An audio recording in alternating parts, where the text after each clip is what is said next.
like a lion on the prowl. Take back our kids, bring them home now. Constitution, strong blood won't lie. No more corruption, let freedom fly. Loud and on fire, won't back down. Keeping the faith here in this town. Apple pie dreams under a southern sky. American man with a fierce battle cry. Stand up, fight for justice, we demand. Gunning for CPS off our land. For family truth with a strong hand. Time to rise, take a stand. Corruption falls like shattered glass. Together we stay, no more broken past. Faith and hope, never too far. Return our kids, make them the stars. Fierce in heart and steady in soul. Families united, make the broken whole. Justice for all, America strong. Sing this anthem loud, sing our song. Stand up, fight for justice, we demand. Gunning for CPS off our land. For family truth with a strong hand. Time to rise, take a stand.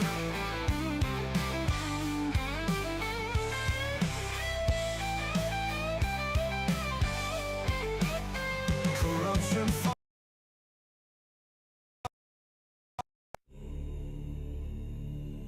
He calls it the reckoning.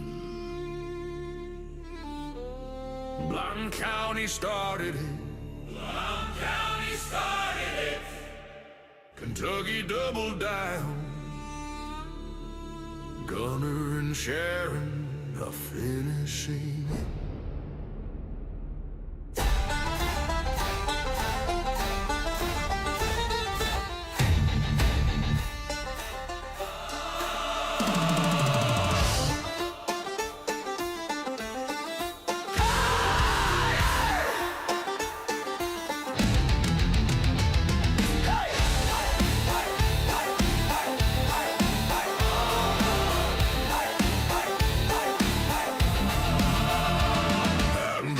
Shadows where the black bears roam.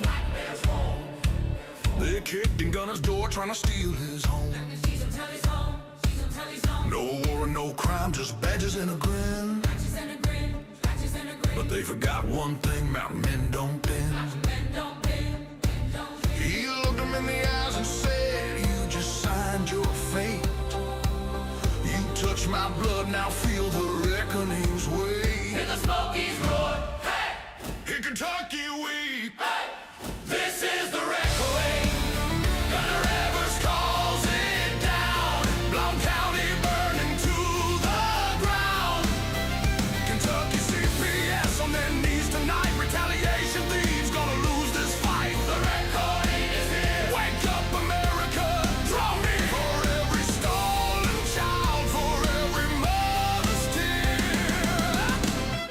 The reckoning is here.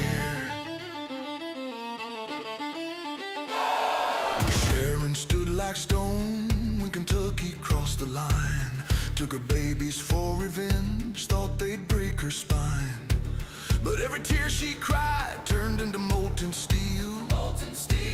Forged a blade called justice that no court can conceal.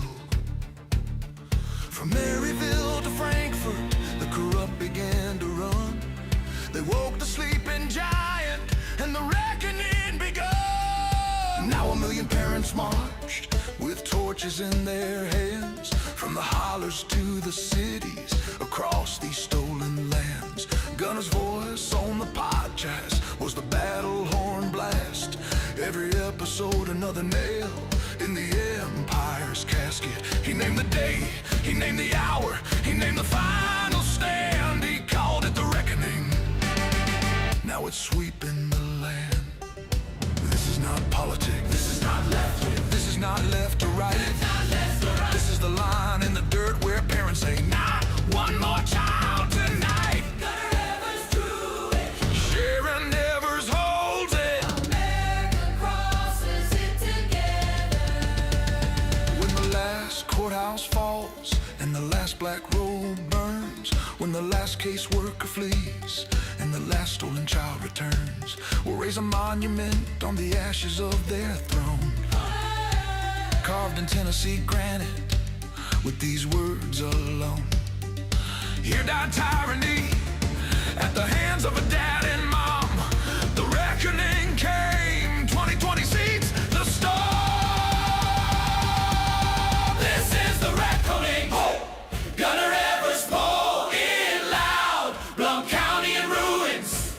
Kentucky in a shroud. CPS is finished. Hear the death knell ring.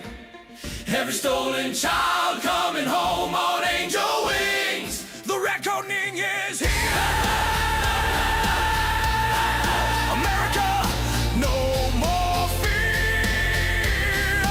Gunner, Sharon, your name's forever. The reckoning is now, and it's eternal. the reckoning. Hey, hey, the reckoning. The reckoning. Mommy and Daddy are bringing us home.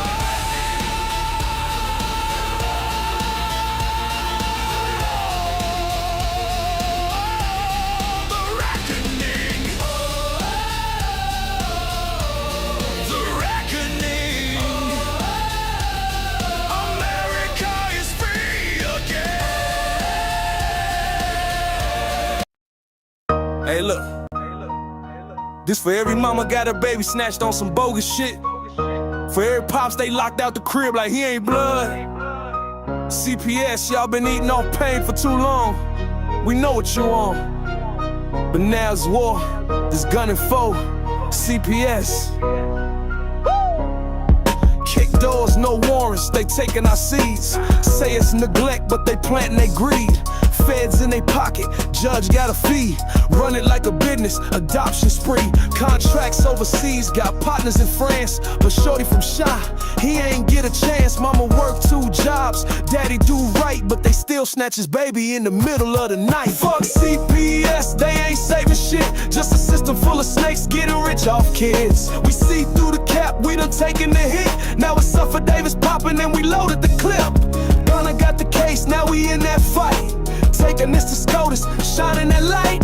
They ruined good homes, now we flipping that script. Time to bring them back, time to empty the clip.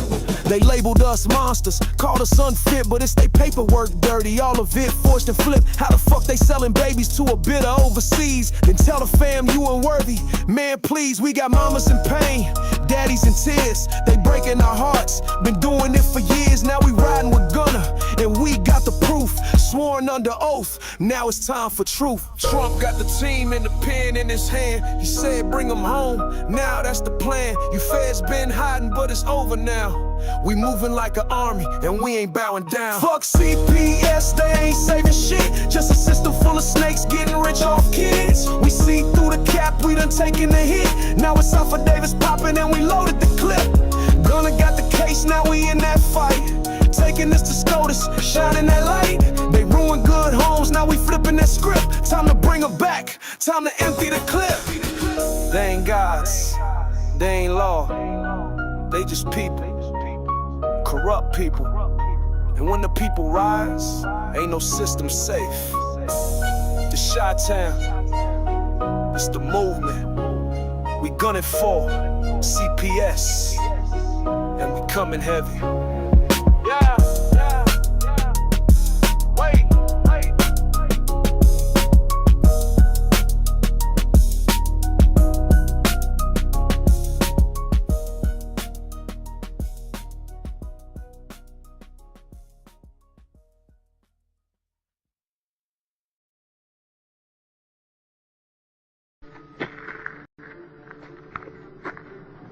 I'm gonna pull the whole thing down. I'm gonna bring the whole fucking diseased, corrupt temple down on your head. It's gotta be biblical. Good evening, and welcome to another edition of Gunning for CPS. I'm your host, Gunner, and who are we going to piss off today? Am I pissing you off, Papa? Good. Guys, as you guys know, if you take and follow me, especially on Facebook, you've noticed this past week, we revealed to you, we showed you our actual filings, and we're going to go over it here tonight, what is called a Rule 60 in the state of Tennessee. Now, your state, even though it's not the same, this is a Rule 60 under the Rules of Civil Procedure, which family court is under the civil umbrella. Your state may have a section of its code that covers the same thing, but it's listed as a different number or a different rule. Okay, so let's be clear about that from the get-go. And every state is different. It doesn't take a whole lot of research. You can ask AI, search engines, this and that. Hey, I live in this state. Can you find me something similar in my state and my state code to a Tennessee Rule 60? Okay, and you can pick this stuff up. Okay, and we're going to address this. And like I said, there's been some great points. We've done a lot of research on this, and a lot of people, once again, with misinformation, saying, there's a lot of people out there that are putting out, listen, just work with CPS. It's the only way to keep your kids. I'm sorry, I'm not compromising my constitutional rights for anything, including children. And that is, if you're using children as a wedge to get what you want as extortion, how lower can you go? I mean, straight up, how low can you go to cover that? I mean, if you're going to do something, come after somebody directly. Don't use children as pawns. We've seen a previous one last week that we covered, the Georgia Supreme Court, where Georgia Supreme Court, their panel, actually within this argument, and in case you missed it, says, well, we have contract law. If we've contracted with them, we're allowed to get away with these things. And even the justice that was there on the Georgia Supreme Court says, how can this be possible? This whole process is unconstitutional. Why Georgia, anybody that's in Georgia, didn't take that same video, even all the way up to the Supreme Court, and say, listen, these same methods, and even looking into that particular case, those same methods were used on me and my family in Georgia. I don't get it. Once again, you can enter the video as evidence. And you can put the case, like I said, present the filing of that particular case, so on and so forth, that decision. But to watch, not just read, to see that panel, those panel of justice, get so upset with these lower people from CPS having these arguments of what's allowed, the same way in the Ninth Circuit Court of Appeals, in the Hope versus Pellner case. This same thing went on. That thing went, broad all over the place. Where you could lie to steal somebody's kids, or hire an actor to do this stuff, to lie in court. These people, these are the same people that were, CPS is already known. Like I said, this is redacted, non-redacted, whatever it may be. CPS was mentioned, and if you look at all of them, there's missing pages, even stuff that with the release of the Epstein files, pages were missing if you followed the markings and everything else that was there. That's why some people had issues with it, but there are other places you can get unredacted parts of it, and it goes through it. CPS was mentioned over 33,000 times in the Epstein files. This is well known. How do you think they got the kids? They didn't magically all come in off of boats. No, CPS traffics, 100%. Crossing state lines, crossing counties. The whole point of children, when you remove your children from their family, from their culture, from their town, from their schools, from all these other things, you have now, psychologically speaking, and this is very well documented, caused a split within the child's psyche. Because this is their whole world. This is all they've ever known. Now they are on the big scale. And I don't know if some of the reasoning behind some of that was to push them into this one world order thing, or one government, or this thing that they were trying to push the whole world into, that has now been backfired, that now all across this world, we're revealing all the puppet masters and everything else that has been going on in our country and other countries, in order, including, the jabby jab thing, and other things, and the lockdowns. These were tests. These were, to see whether or not people would and which people weren't. And they gathered a ton of data. Who's their biggest resistors? And they then target those groups. This is all research. This is tests of what's it going to take to tip people, and how far we'll go. Well, I guess they pushed too hard, because now people are extremely pushing back. There are talks of civil war across the United States due to the fact of the arrests and everything else of everybody we now know in the Epstein files that's in there, of why they are not being prosecuted, arrested, this and that, regardless of their stature. Because if it's not the same for you and I as it is the president or a congressman or a senator, a governor, those things all apply to all of us. If it's not equal, then we're not constitutional. That's a huge problem, because that means those elected and appointed officials, the restraints we put on them with the contract law, also known as the Constitution, of what's allowed and what's not allowed, these are the rules you must follow, are even being ignored by states. Yes, even every state out there is violating the Constitution. Look at your policies, procedures, or even your local governments, the things they do. Run that through what is supposed to be done at every hearing.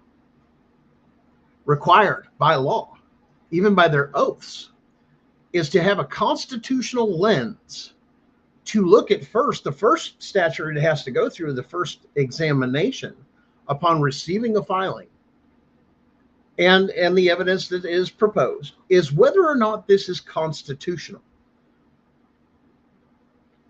Now, it doesn't mean a statute, policy, procedure, code, whatever it is. It's whether or not it's constitutional. And people say, well, they do this all the time, Gunnar, and I get it, they're not supposed to. That's where your state legislation is out of control. And they're not doing their due diligence to have the proper authority. Now, listen, I'm going to tell you this, a proper authority of having these bills or statutes or codes or whatever else is proposed, regulations, even this stuff with HOAs. Is it constitutional? Because if it's not constitutional, it's not even supposed to be on the books. And they say, well, states are different, they're autonomous. And no, go back to every state's constitution, its very own contract with its people here in the state. And it specifically says and acknowledges in all 50 states in their constitution, it's a requirement. It's even a requirement when they wrote it, to make sure that they acknowledge the supremacy clause of the U.S. Constitution. In other words, not only do you have to follow these statute codes and everything else, you have to follow the law of the land.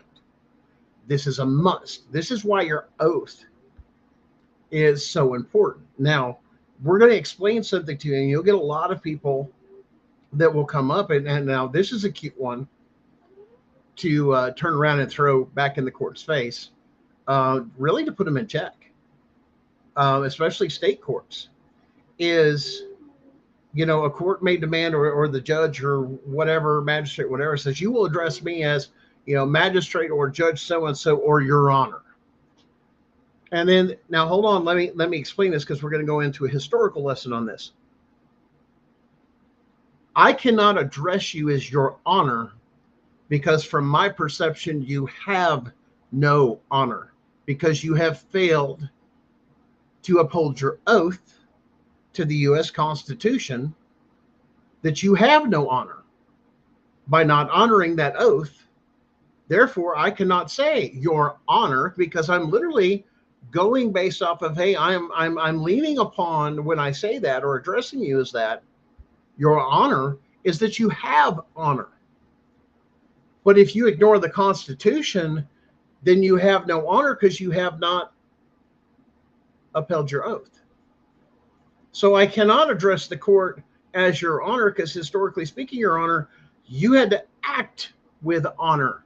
And from my perception and what I've seen, you have no honor. Matter of fact, administrative law judges were, before they started addressing themselves as judges, were considered justices of the peace, showing that they weren't the same as a judge. They renamed themselves. Look at history, go back to your research on that. And the same thing with the robes. They started wearing the robes. No, true judges, and that's why it turns around and says, it was talked about even in case law that true judges are not found since a certain year. Why? Because the administrative law judges overtook some of that stuff under, once again, there's talk of corporation to set. That's why if they're going to treat you like business and you're going to have that conversation, the thing is you need to shift your perspective, okay? And this is why. Because if they're going to treat you like a corporate entity, then you need to understand the rules of corporate law or corporate contracts. CPS can get away with things if they get you to sign away your rights or contract with them. Let me make that clear, and I want you to hear me again, and this is why you need to educate everybody. Don't sign a damn thing with CPS. Knowing this, and you can even go back and turn this on them. I didn't realize I was signing a contract. Once again, part of contractual law is that both parties must fully understand what it is they're contracting to. Now, when you contract to so many things with CPS and then they change things up and this and that, no. This is why we tell everybody, get it in writing. So if I'm going to contract with you, CPS, I need to know the exact things you're going to do and break it down and blah, blah, blah, blah. This is and you got to put that in writing. And like I said, that covers your butt. What do I expect out of you and what do you expect out of me? I need it clear. I need it explained to me clearly. Because if I don't, it's a violation of your state and federal contract law. I want you guys to understand that. Now, this is something I come across this particular week.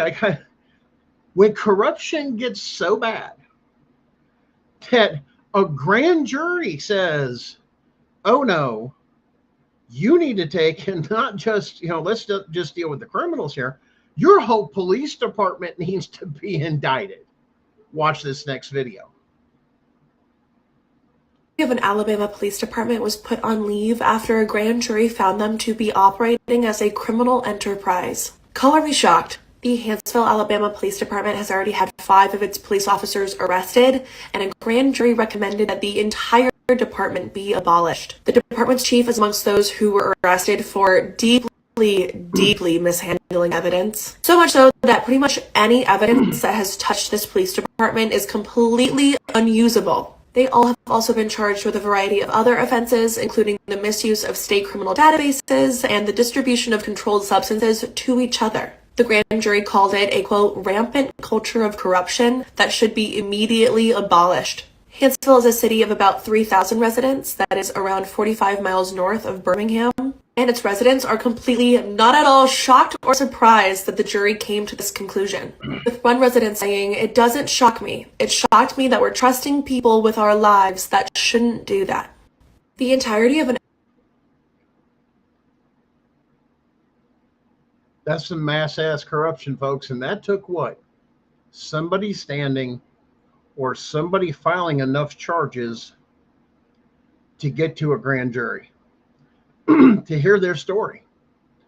Maybe focusing on 1, 2, 4 or 5 individuals to enough to say, no, the whole department should be taken care of. Now let's explain something. So a lot of you guys don't understand maybe, and we're going to clarify a few things. There are 2 different law enforcement entities that people know about today are called law enforcement, and they're not. Let me clarify. A sheriff is a duly elected person by the people of your county within your state. And their job is to protect you and your constitutional rights, the people, that's what they're elected to do, even against the state. Because this has been a mass confusion, okay? A lot of sheriffs think I answer to the governor, I do this, I do that. No, I help institute or I assist with some of those things. You have the state police for that stuff. Your duly elected sheriff answers to the people. His direct boss is under the administrative powers of the President of the United States. Boom, done. That's who they answer to. That's who they get their directive from. They are almost a federally based, you would almost consider them a federally based system to oversee that. Now, that corruption has penetrated many sheriff's departments across the nation. Now, let me explain the difference. A police chief or a police department does not answer to the President of the United States, the executive branch. They answer to the mayor, which is a private entity. Your city is, you'll notice it'll say it was incorporated here. It's a business entity.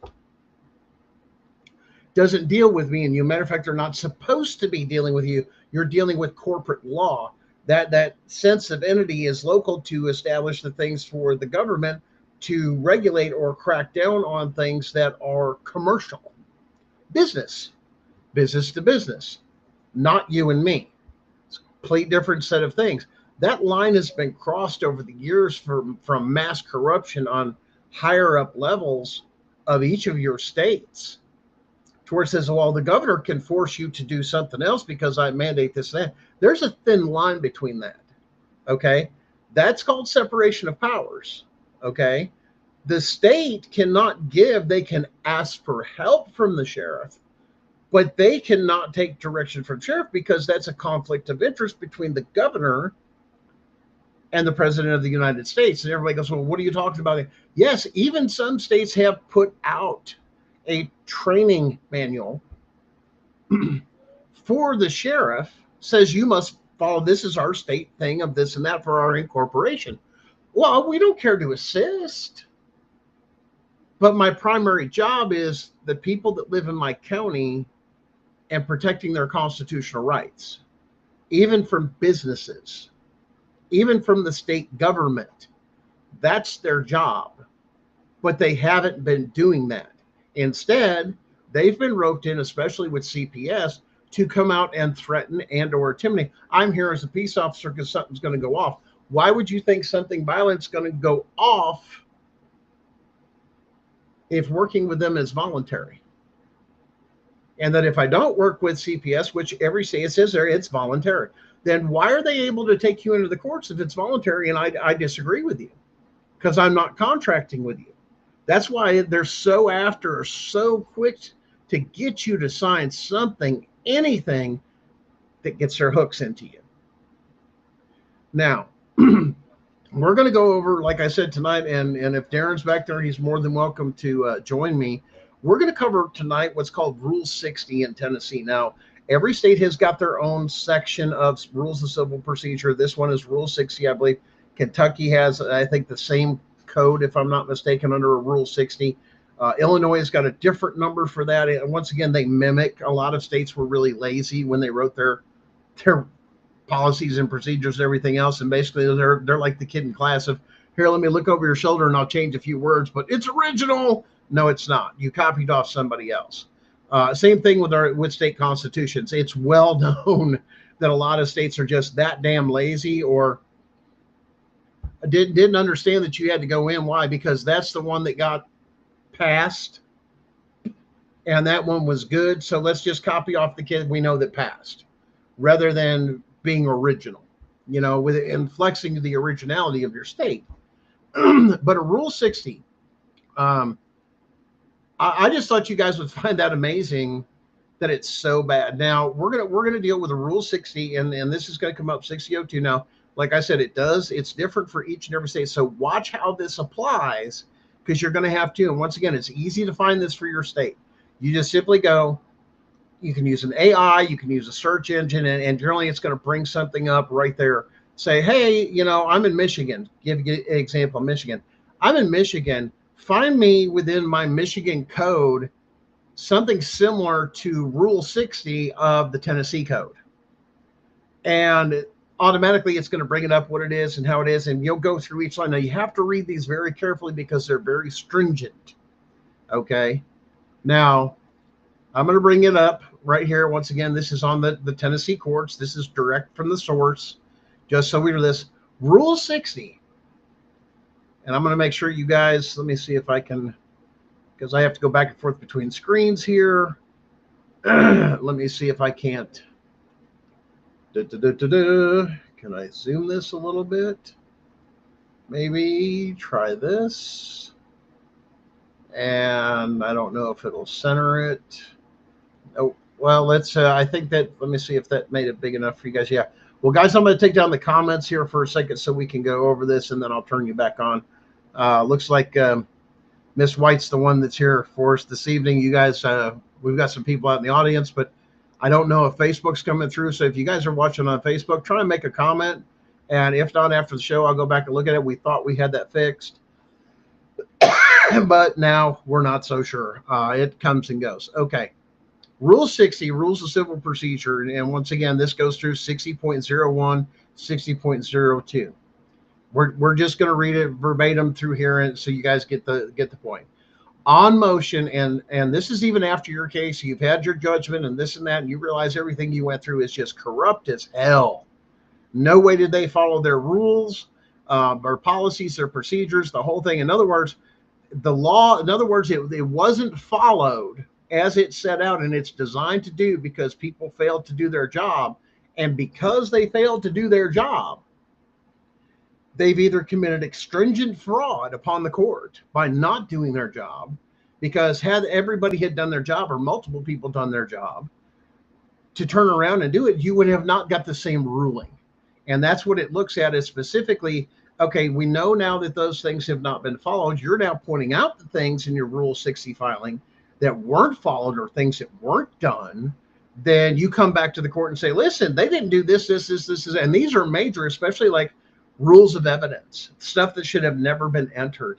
The using the constitutional lens that's required, that is also required. Once again, you have to state once again in the filings and in court, once again defaulting back to your own state's constitution, that yes, you must follow the Constitution. It's right here in your state constitution that defers back to the Constitution of the United States of America.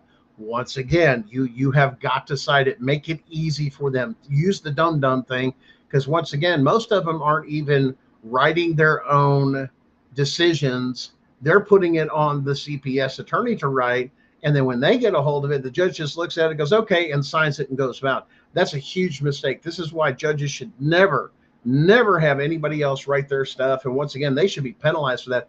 I don't even know if that's legal. And once again, that's going to be brought up in mine, because we know who wrote it, because she said it right on the record. Hey, write that up for me, and then I'll go over it and I'll sign it. Why is an attorney doing your job, Judge? I got questions. So let's go over here. On motion, in such terms as are just, the court may relieve a party or the party's legal representative from final judgment, order, or proceeding for the following reason: a mistake, inadverse, surprise, or excusable neglect. In other words, hey, this is here. You've got it under number 2, fraud. Whether hereunto denominate intricate or extrinsic fraud, misrepresentation, or other misconduct of an adverse party, such as massive perjury.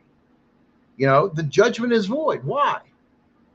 Because, then you explain it. This is where it would tie into what Darren talks about a lot with void ab initio. You file it this way. This is where you do the void. This is why it's void. But you can't file it in the lower court, is what we're finding out, especially in Tennessee. You have to, during any time, like I said, do a Rule of Civil Procedure, a 60.02, file this complaint even while it's going on, saying, I'm not getting a fair trial. This is what's happened so far, and this needs to stop.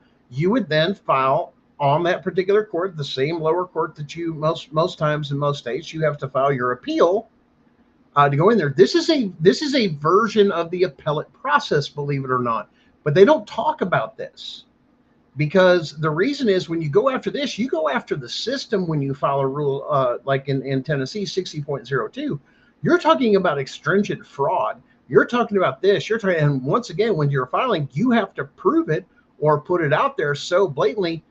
How could you have missed this? Or you could come through and say, hey, the judgment's been satisfied, released, discharged, prior judgment, this, that. It's no longer equitable, this, that. to have prospective application. You guys can read this. You can find it. Once again, it's a Rule 60 under the Tennessee courts. You can find the same thing here. Just read through it of what it says, okay? And it says here, a motion under this Rule 6002 does not affect the finality of a judgment or suspend its operation. In other words, it's the court's discretion. But the court may enter an order suspending the operation of judgment upon such terms as to bond and notice as shall seem proper. In other words, every case is different. Your case doesn't always meet that criteria, depending on how bad you got it, will come in this. Now, it doesn't limit the power of a court to entertain an independent action or to relieve a party from judgment, order a process that is set aside a judgment for fraud upon the court. In other words, saying we can give you complete relief if there is fraud upon the court. Now, it talks about writs of error coram nobis, okay? Now, this was said to me somebody else when we went down this. It is addressed in the Tennessee Rule 60, okay? Bills of review and bills of the nature of a bill of review are abolished. In other words, they're saying they're not taking this. This is a, once again, we're going to jump over. We'll look over here once again over here. Let's see if I can get this pulled up. And we're going to go to, oh, I got to close that window. Give me a second here, folks. Let's hide that one. Let's add another one.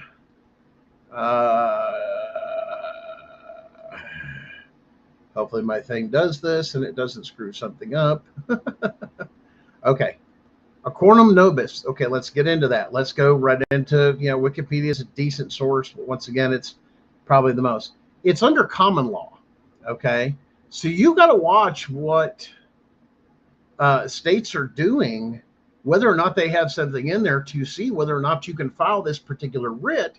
Well, it's telling you within that code, we do not entertain such writs. So somebody may say, hey, you need to file this particular writ.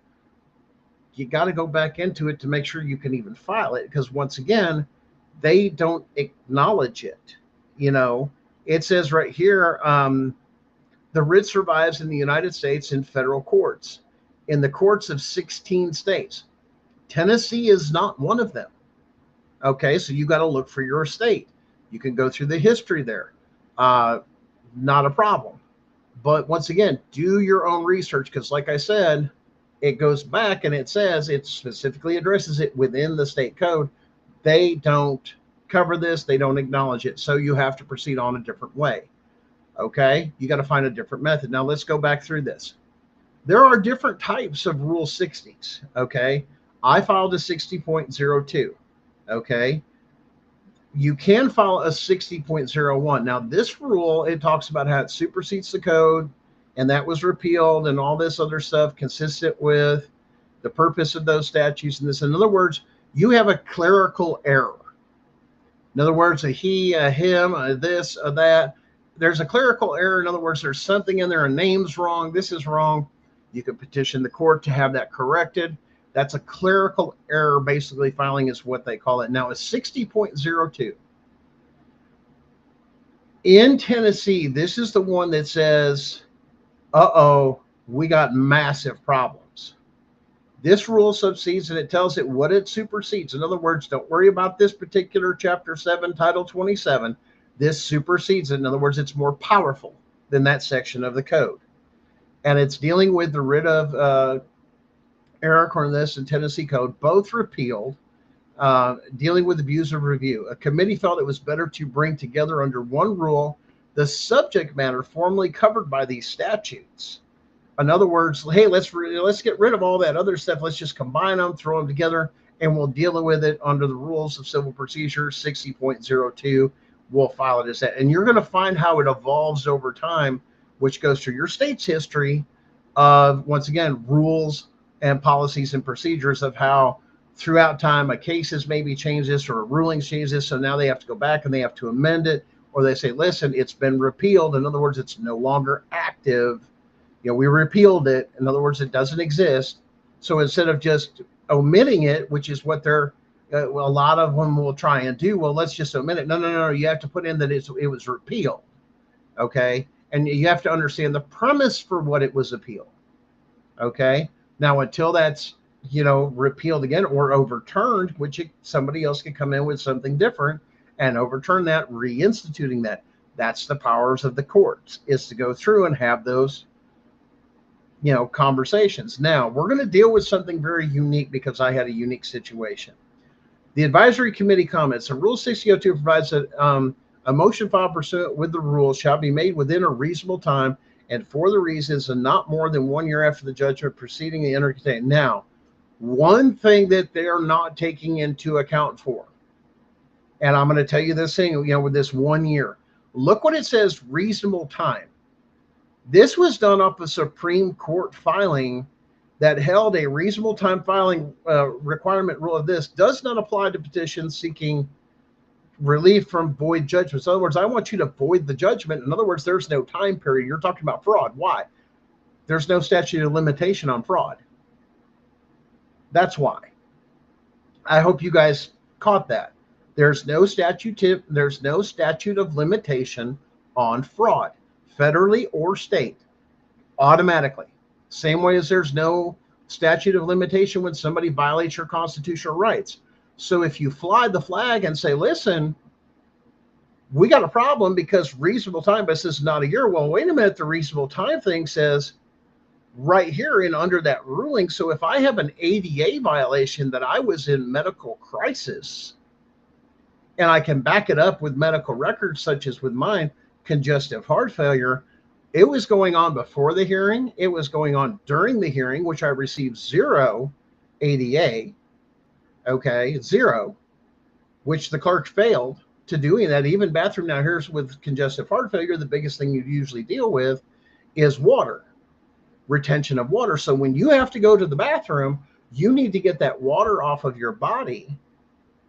Once again, they're not practicing medicine, but well, Gunnar, how do you prove that? Pull your medical records. See, when you wave the ADA flag, you give that to the clerk.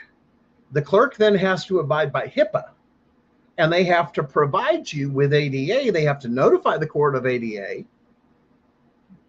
but you don't have it all on the court. It's not for the judge. It's not for anything else.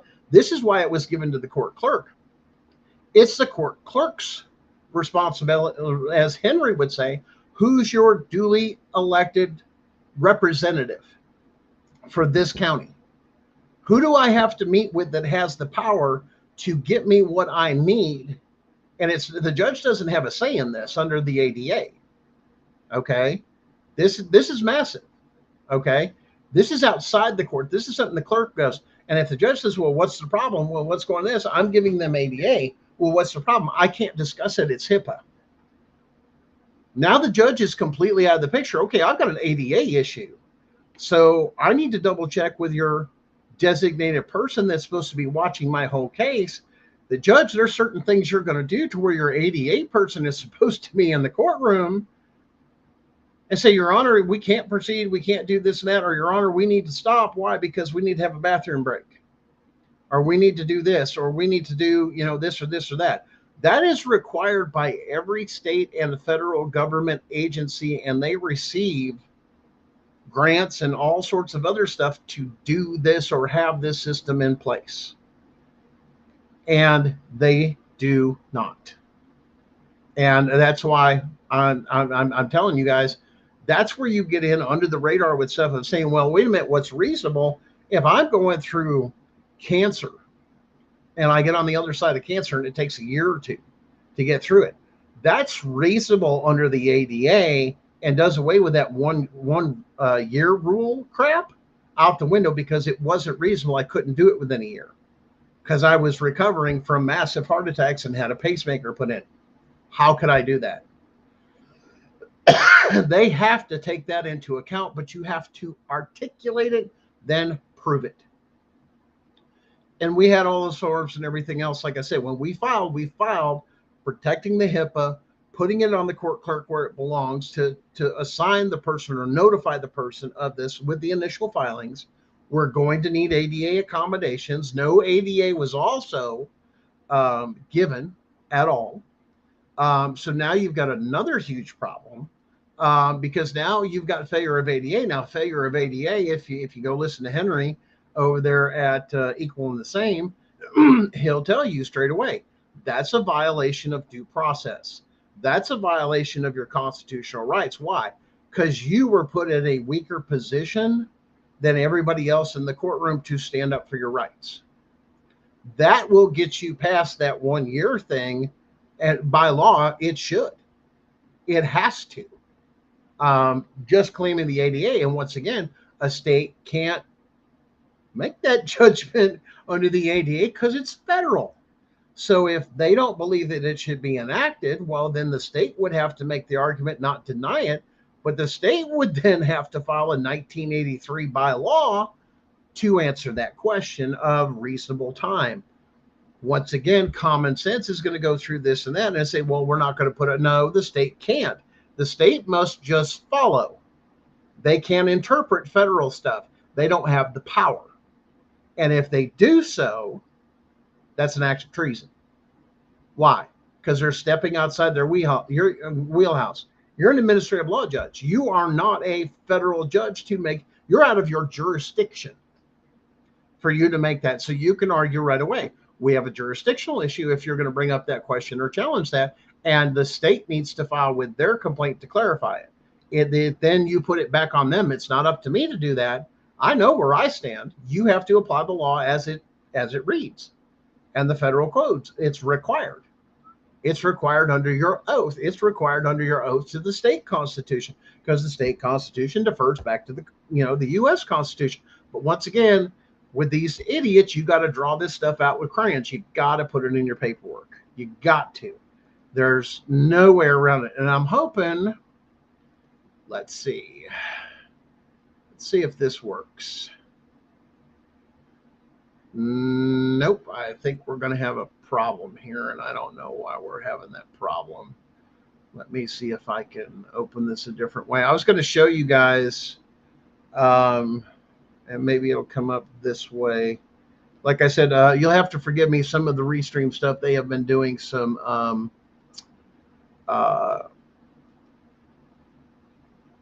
updates to the system, and like I said, sometimes it's kicking things out. Let me try it again. If not, I'm going to try and open it. Where'd it go? Now we got a problem. Okay, let's can't share screen, this and that. Oh, something with the help center. Oh, great, that was fun. Let me try it another way, because I have two different things for sometimes because of proprietary things, it won't. You know what? I know of a way I can do this. Once again, it gives me a minute, but I'll figure it out. Yes, I understand it won't do it from Help Center. I'm going to go to, and you guys can go back there with me. Once again, go to my page if you're friends with me on Facebook, Gunner Evers. Once again, on Facebook, you're going to see it. Once again, we're going to go to, let me find this. I released it earlier last week. Once we filed, I think we put it out Tuesday, where we were expecting to do Monday. We had to file Tuesday. We've got some other updates we have to file too, some amended versions of stuff going forward. But we put our initials in just to get them filed. But this is a powerful tool of a Rule 60, because what you're able to do is say, listen, either the court process I'm going through or the court process I've been through was so corrupt, and we're going to show you why. Let me see if this will, I believe, yep, I can fly. Okay. So you're going to address everything, and we'll go through and we'll explain some of these things. Let's try this. I opened it up through the Facebook, so let's see if it will. Well, let's see if it does it. There we go. Dun, dun, dun. I believe we found it. And let me get the comments back up, guys, because now we can see this as we can interact together. And seems like everybody's a little quiet a little bit tonight. Amy comes in there. Maxim of law, fraud viviates. Yeah, it's a maxim. That is correct. Let me zoom into this a little bit. And once I get this done, and you're going to see where it's filed, the whole 9 yards. Let me see. Let me expand it again. Okay. Look at what this says and how this is the format, okay, that you have there in Tennessee. Now, it does probably need a few little things such as, well, it's double space, it's this and that. I haven't had a problem, like I said, with anything like that. Once again, you're pro se, you're not going to get everything right. The court will allow you to correct certain things. But if they're going to be anal over that, it's not federal court. And if the other thing is, too, if you have a problem, just go look at a filing from one of the other attorneys that are actually in your area and say, well, you accepted this and it's in the same font or it's in the same this and that. It's not really that big of a deal. You're just nitpicking.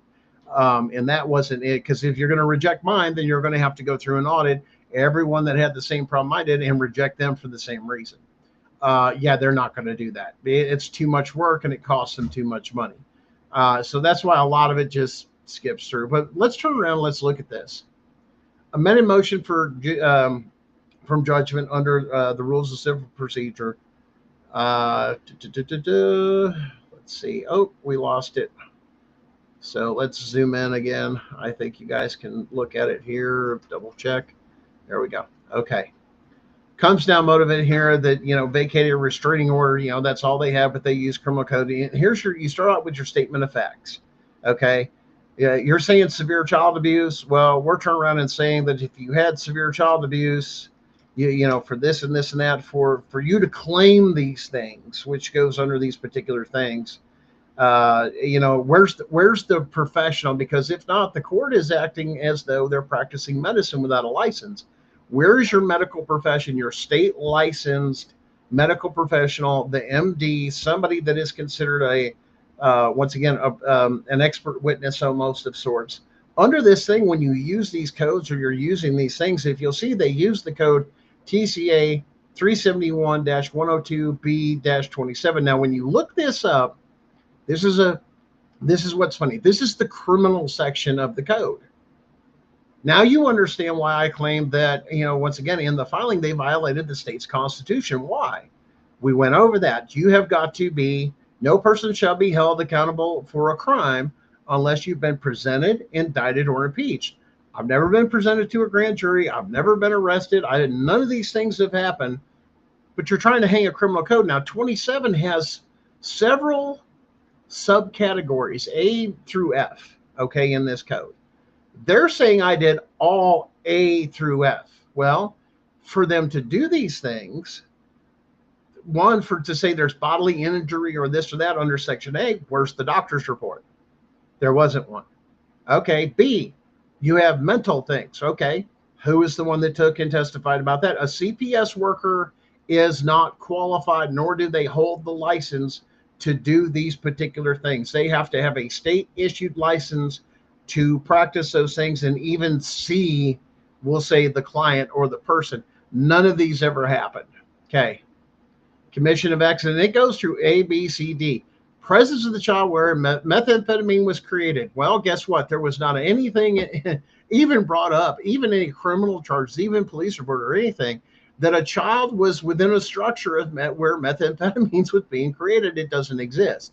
Nothing's on the case trial because it never happened. Once again, this is extringent fraud because you accused me of A through F.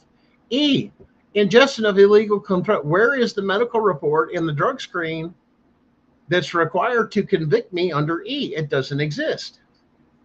Presence of a child within this where a Schedule I substance, cocaine, meth, or fentanyl are present and accessible. One, they never had a search warrant to even come in my house, that structure that they're talking about, or anything else. There's no police report on this. This is all fabricated. Gotcha. Guess who wrote it up? That's right, the CPS attorney. Why? Because they wanted to ruin somebody's life.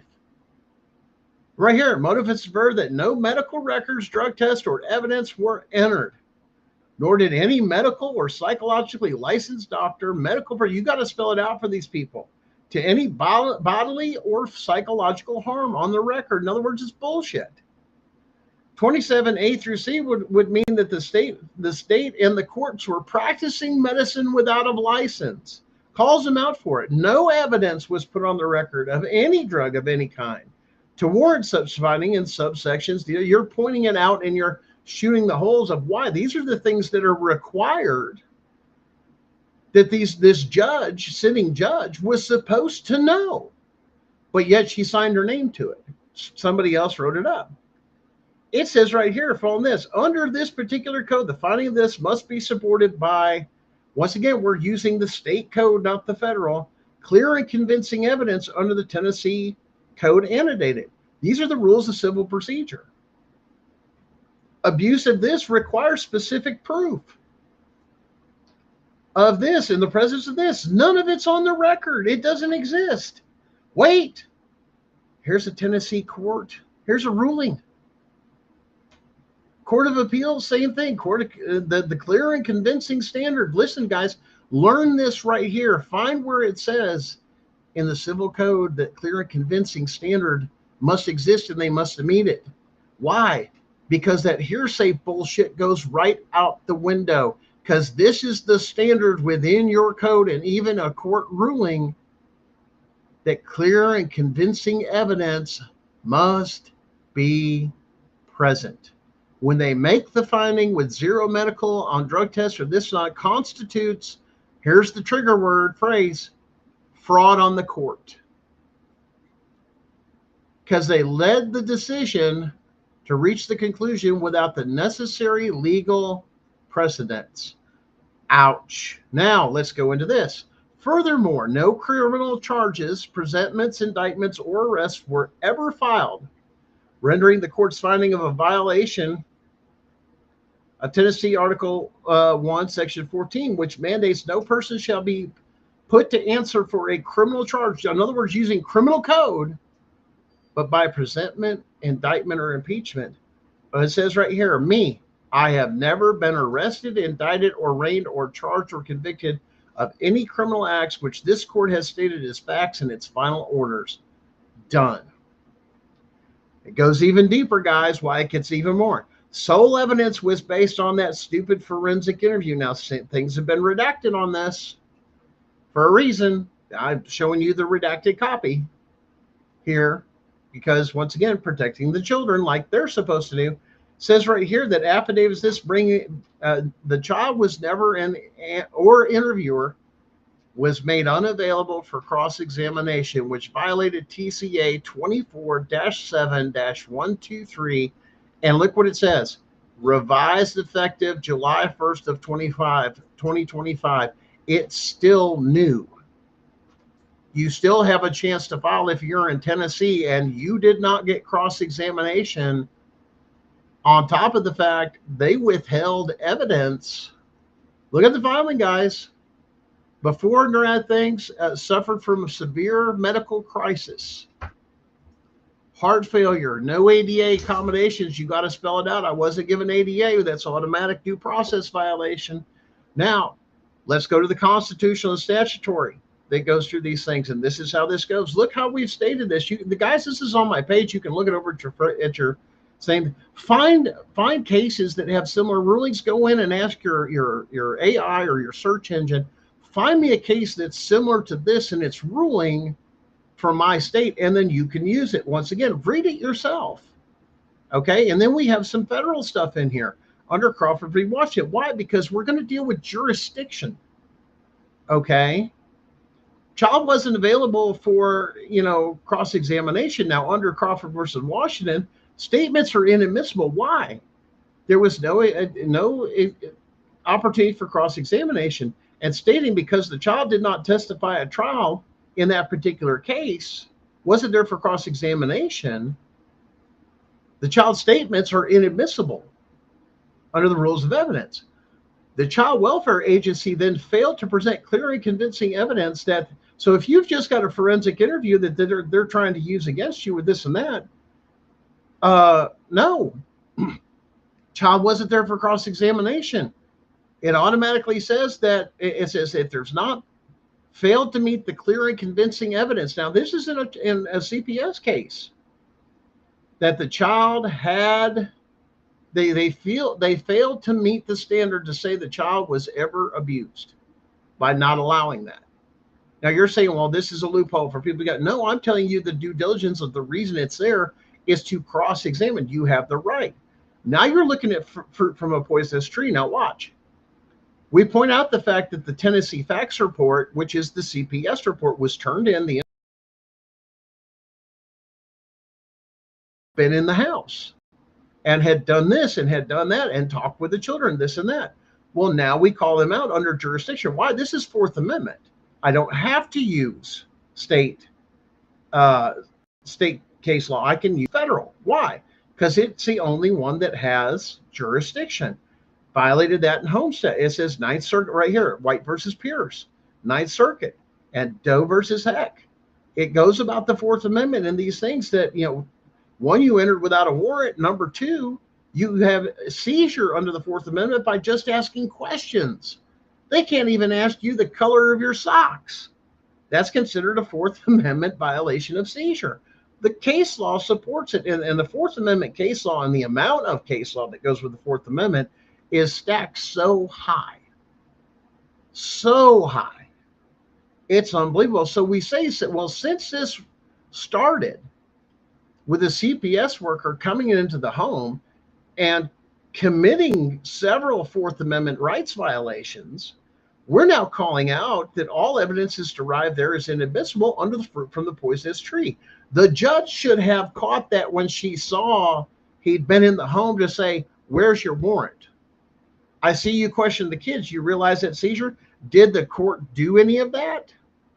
No, but they're supposed to enforce federal case law and the Constitution. They can't interpret it, but they can quote case law and say, listen, I have to follow this because I'm required to, because you've quoted federal case law to back it up. And unless that's been overturned, or they come back with some sort of exception to the rule or anything else, which there's not under these circumstances, it doesn't exist. The stuff they do, it's not even about it. Why? We've looked at it. We've dug. Several of us have dug through this. None of it. And there's no evidence. Here's the other clue that you drop in there. There's no evidence was put on the record of any form waiving any rights. In other words, you go in for criminal, you go in for this, you go into that. Once again, you come right back to it. Where did I sign away my rights? Show me where it was clearly communicated to me that my Fifth Amendment did not apply. I didn't waive any rights because I have my Fifth Amendment, so I have to waive my rights. There's nothing signed waiving rights. Show me where it's at, because it's not. That would be the thing.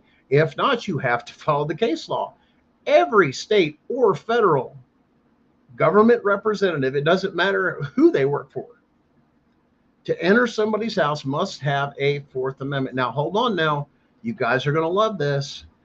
We also call out the fact that the CPS worker handed over a client's right handbook, is what it's called in Tennessee, dated December 2016. It states specifically on pages 6 and 7, second paragraph, that entering the home and questioning children with no mention of warrant, but does say a person under investigation, your consent is not required for an interview to take place. You're probably right with some of that, but also you're going to have to deal with the fact that where was the child's attorney for when they were questioned? Because they do have constitutional rights under the Criminal Resource Manual that the Department of Justice puts out, CRM 121, specifically addresses Fourth and Fifth Amendment rights of juveniles. And once again, there's also case law to back it up. It's all in this. Look through this. Yes, even the caseworker that we had forged my name, trying to look like I was contracting with the state, then lied in court and said, well, my attorney said I could sign it. My attorney looked at him and we didn't have a separate hearing on it on top of it. But once again, you didn't. Now, once again, you're going to go through this here, misconduct for the guardian ad litems. Yes, we had this, and yes, that one of the guardian ad litems did away and told Sharon not to bring her kids in the courtroom at all. That's a violation of 24-7-123. But if you'll also notice, my attorney, which was Mr. Baker, questioned the court regarding the presence of that particular child, and saying she wasn't on his witness list, then the child would not be available for cross-examination or for questioning. Well, that clearly violates the judge stood in the way of TCA 24-7-123 of the rules of evidence. To enter the forensic interview, the child has got to be made available for cross-examination. That is a blatant disregard for the rules of evidence. This judge is cooked. Then you have the thing with the children. No attorney was present for when questioned by the forensic interview, all, the kids. The DOJ acknowledges this right here, and there's the CRM 121. Hold on. This deals with constitutional rights, so the state can't rule on it because they don't have jurisdiction. They must just follow, remember? And in the Supreme Court ruling found in Regault, 1967, and still on the books, and marked as a landmark case. Because if all this was done, we're saying, then fruit from a poisonous tree should have automatically been applied, and I should have never been in court from the very beginning because they committed a constitutional rights violation and later on continued into it with criminal acts, let alone bring it into the court under fraud because you knew you weren't supposed to go to court because you had violated the constitutional rights. The CPS attorney should have known that from the filed paperwork. That's the argument that goes with that. You should have known, and you can't claim ignorance if you're getting paid for it as a professional. Otherwise, there goes your license, buddy. Uh-oh. Here, once again, now look at here. Failure of this and that to mandatory order of medical record. In other words, the GAL and CPS all had under the code. And we found the Tennessee rule that goes in because there's codes within your state law that deal specifically with CPS and juvenile procedures. And that's under Rule 40. They were supposed to obtain a court order from the judge for all medical and mental health records. They never applied for anything on the record. None of it. They wanted to keep it out. Why? Because then you couldn't hint at something psychological going on with a child that was developed and been through dramatic trauma, such as losing a father to a heart attack or COVID-19 lockdowns, or some of the other things that the children had been through. But yet the GAL that was on the case as protecting those children failed to do it. Matter of fact, when we went before the magistrate, none of them had even, Miss Jenkins never even met with my wife or her children, and yet stood up in a court on people she doesn't know, very, very clearly showing her bias in favor to CPS rather than doing her due diligence or her required job as she was paid for by the state. Now, where that then becomes the question, where do we protect the children if we flush their constitutional rights? That should be the highest thing for both this and that. Now, understanding Aaron Schott was the GAL for my son, and let's correct this. Aaron Schott is now the magistrate that took the place of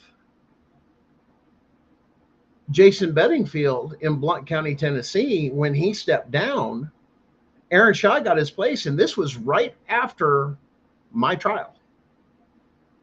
You think there's any favoritism or anything? Boy, they're going to hate this state and federal investigation coming up their butt. Yeah. So now we've got rules of judicial contact, Rule 10. And now we're dealing with canons. Now, listen, this is where you can really mess a judge up. And I know you guys may not think it, but here's the thing. You may not know it, you may not thunk it, but and I don't know why this thing's working and then not working. Maybe it took it over. Let's see. I see James in there. I guess I'm spammed out on my side as far as maximizing. So you're going through and you're calling them out under their own state rules. And you're explaining it clearly to the court who screwed up, how they screwed up, and what their job was, and was it done. This last section is for the judge. Denial of right to be heard. This is a judicial canon. In other words, it's a must for every judge. Undermining the public comment. Why? Because you didn't do your job. Now you're under Rule 6002, number 1, number 2, number 5. We've said you've broken 3 of those and clearly articulated why. And that's why we're moving towards not just overturning a case, guys. This isn't about overturning a case. Let's make this abundantly clear. We're not talking about overturning. We're talking about void. Void. In other words, it should have never been from the beginning. It's like the void ab initio that we talked about before, but now you're bringing to the appellate court of saying this hearing was so corrupt and so bad. I don't want it overturned because it's on my record and then I got to deal with all that other bullshit. No, I want it voided as though it never existed. This is the power of a Rule 60. You know, once again, your state may be different as far as what the rules of civil procedure. But let me tell you something. Those judicial canons, and that's right, absolutely, Amy White there in the comments, guy. Those judicial canons will fry a judge. You've now got a judge on violation of judicial canons, rules of evidence, rules of interfering with evidence directly, not just indirectly. Oh, there was a little error. No, you participated in the crime. Judge has got to go. Judge has got to go. You cannot, you should have never been placed on that bench if you're this grossly negligent of all these. And you let it go on, which means what? Now I've got you for RICO because instead of siding with the law, not just me, not just me. Let's make this clear. It's not about me.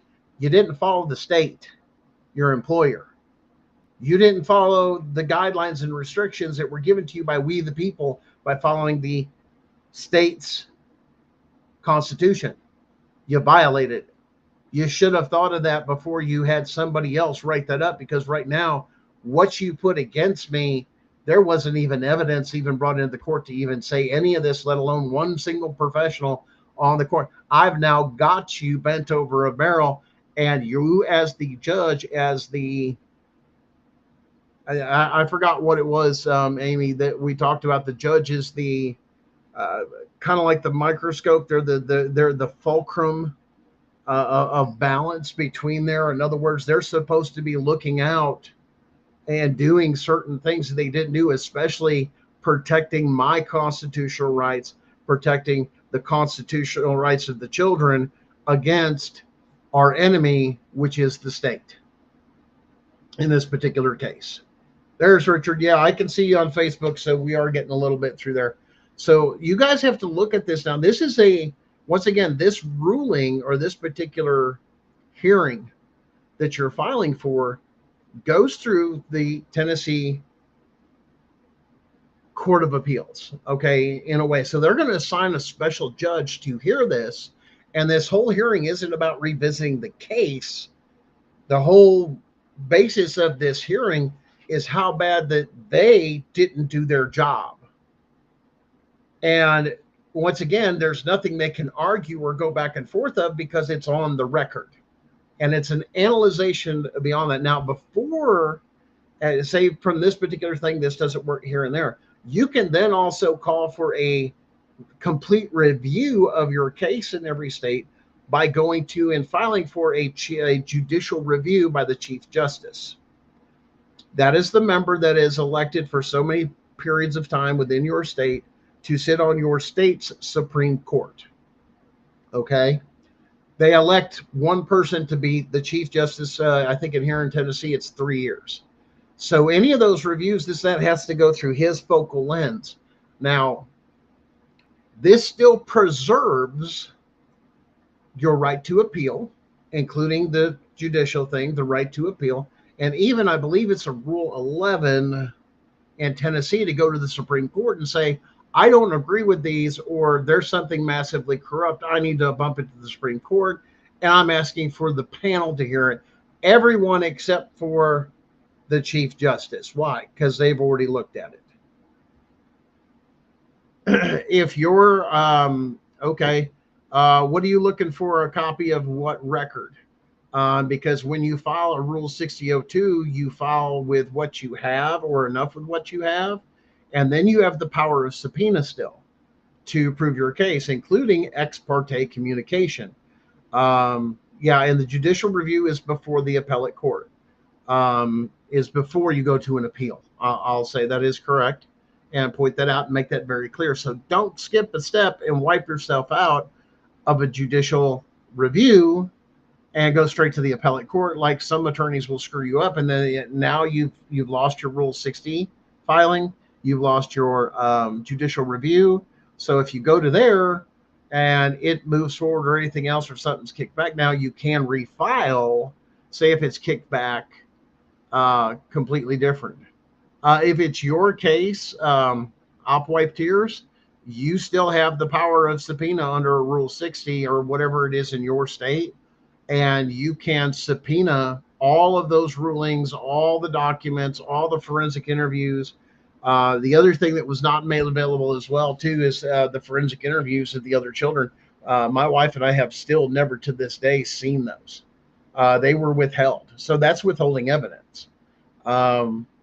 But once again, you got to pick your arguments and everything else through there enough to file in the right court. In other words, you don't want to put everything on there because you do want to have some surprises for court. Because remember, when you file it, they get to look at it, study it, and everything else. But if you've got something you can catch them in questioning, well, as any good trial lawyer will turn around and tell you, hold on to those little nuggets or testimony or anything else.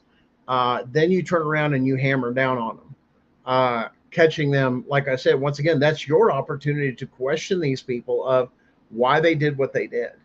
And they can't claim ignorance of the law, especially a judge, because once again, judges are supposed to be of that highest position and appointed that to their knowledge and experience and be able to apply and understand the law as well as the policies and procedures as they're ruling over.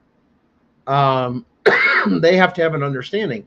Now, the other thing we point out there, as far as the client's right handbook, how is it that any judge or magistrate across the state of Tennessee, or even in your state where the same thing also takes and they look through it, if they're truly doing their due diligence, why isn't one judicial officer, not one, that I have known of in the past decade or even longer? There's been a few cases where they've gone through it, but then there's non-disclosures in place. But why the hell are all these judges and attorneys going through these cases knowing what I know now? How the hell are you not filing with the state of everything, shutting down CPS for us? And I can answer the question why. Because it's money. Play dumb and make money. Because if you were truly a servant of the law, of the Constitution, truly knew what that oath means and understands that still means something in this country enough to get you put to death for violating it under the acts of treason, especially a judge that has violated their oath. That has to go before, once again, the proper things once they're accused of it. Do not make the mistake, and make sure you clearly articulate, if you're going to use the words like treason or sedition, you clearly articulate with no errors why it is like that, not because you feel. You make a statement, not a question, especially with those. I am hereby accusing you of this based off of this evidence. Make it clear. You can make it clear in court. But now this Rule 60, they says, well, this goes back before your original judge. I think I saw that before. I think Amy brought that up. No, they bring in a special judge, not of your county, generally is the rule of speaking. You can eliminate that by some very strategic planning, we'll call it, creative filing, as some call it, which they do it all the time. I'm going to take every judge, magistrate, even the ones that have ever visited over so many times, or this year's, or whoever's still alive and still able to practice law or sit on that bench. I'm going to be calling them all as potential witnesses. A potential witness cannot overhear a case. You're going to have to bring in somebody from out of the area, way out of the area. somebody that's never been here before, nobody that's familiar with the politics and all the other crap and all that other stuff. I have now legally tied your hands to where there's no hiding this. The state must come in and the state must rule on their own required everything. And like I said, we painted a picture and it's as clear as a bell. They're screwed. But this is the unknown hearing, a Rule 60 hearing that most people don't want you to know about it. Not anybody. I've not heard anybody out here in the CPS world even talk about this particular procedure. And once again, it's got a different rule number or code number in your state, but things like this do exist in every state. It's just under a different number because everybody has their own way of doing things, sovereignty of states. Some are lazy and it's the same thing, same rule. And you look through it. But once again, read all the stuff in there because once again, you can have that conversation. Somebody says, well, file this for it or do this or what about this or what about that? Does your state even recognize it? And this is why you guys go into the codes. We've tried to point you in the right directions. Read what it says. And if it says something that's been overturned or this or that, just go into it and analyze it. And if you need to, find some other method to help you understand what these codes actually say. Make them, to where they're not so complicated. Explain it to you in plain English. That's a huge thing.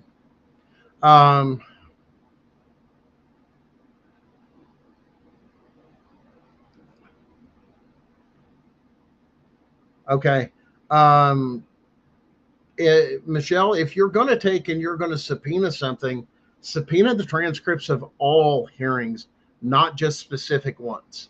Because once again, they don't know what you're looking for. It can be, and once again, this is not legal advice. This is educational purposes only, just so we're clear and very clear, because we are on that line of things. And I'm going to tell you what I've done. Okay, that's where we're going through. This is what I did. And this is what I know about Tennessee and Tennessee law. And like I said, the things that I've done. Have I run it past Tennessee attorneys? Have I run it past this? Yes, I've actually run.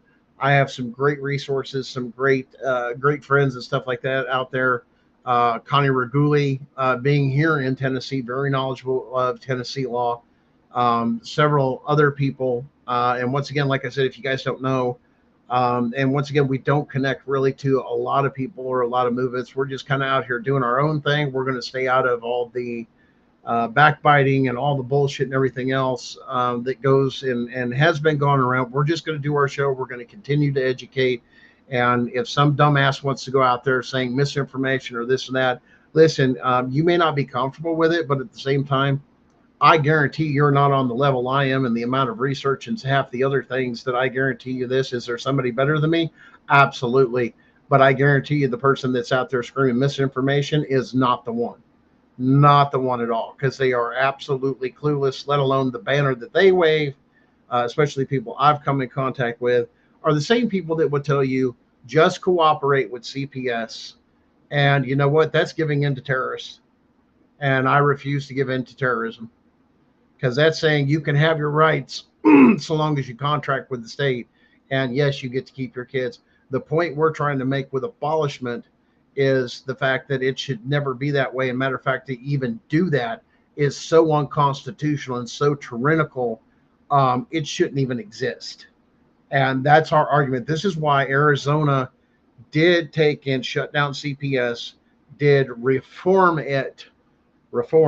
as they call it, and it failed again, and it got back to where it was before, if not worse. They were just better at covering up. That's being revealed now, even in Arizona. You've got Louisiana looking for stuff to abolish CPS. That's actually on the legislative floor. This has got to stop.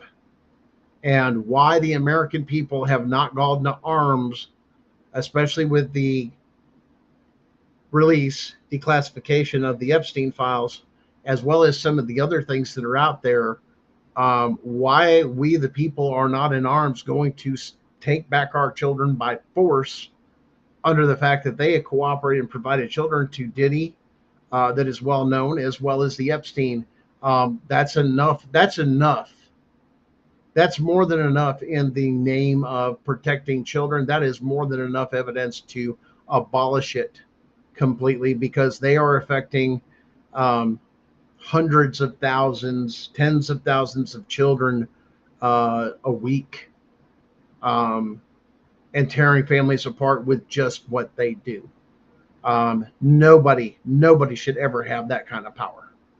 Police to investigate a crime, okay, well, they have this, that, but for what CPS and the way the states have weaponized CPS in every state, absolutely not. Let alone the state of Tennessee, we have you dead nuts and dead to rights that you gave away the rights right in your own handbooks, and even the handbooks you pass out to people explaining we have the right to violate your Fourth Amendment, and you put it in black and white, and now it's on the state record, and it's going to be once again on the federal record again. This is why a lot of people say, well, what happened to the federal case? Well, it changed once we found out a whole lot of stuff, and yes, we are going to work on refiling.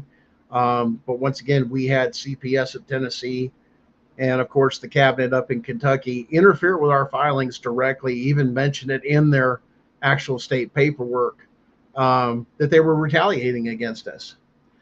So now we're working our way through, like I said, the courts and everything else. That's why you guys haven't seen much of Sharon to go on. Once again, they took her kids because she was the low-hanging fruit and the easiest to get to, and even put in the paperwork. I mean, this is funnier than hell. I laugh at how stupid they are. They literally put it in there that they're holding the fact that she still stayed married to me. Why we worked ourselves through our filings. In other words, the due process, that if we fight this, they're going to retaliate against us for fighting this. We need to just accept the judgment. That is a violation of due process, and that's why retaliation's there.